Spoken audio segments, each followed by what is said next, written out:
নমস্কাৰ সকলোকে মোৰ অন্য এটা মিনি ব্লগলৈ স্বাগতম জনাইছোঁ। আজি কমলাবাৰীলৈ বুলি আহিলোঁ।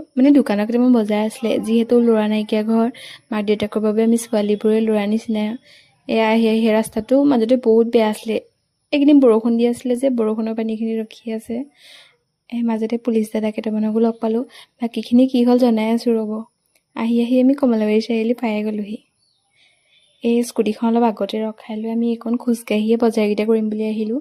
আহি এই দৃশ্যটো দেখি মই ফটো নমৰাকৈ থাকিবই নোৱাৰিলোঁ। বোলো আপোনালোককো দেখাই দিওঁ। এই যে মাজতে দেখালোঁ এই থানাখন, কিয় দেখালোঁ জানে? আপোনালোকে লাইক কমেণ্ট নকৰিলে মই কমপ্লেইন কৰি দিম। কমলাবাৰীলৈ আহিছোঁ, এতিয়া পেট পূজা নকৰিলে জানো হ'ব? পেট পূজা কৰি মেলি আমি ঘৰৰ অভিমুখে আহি আছোঁ।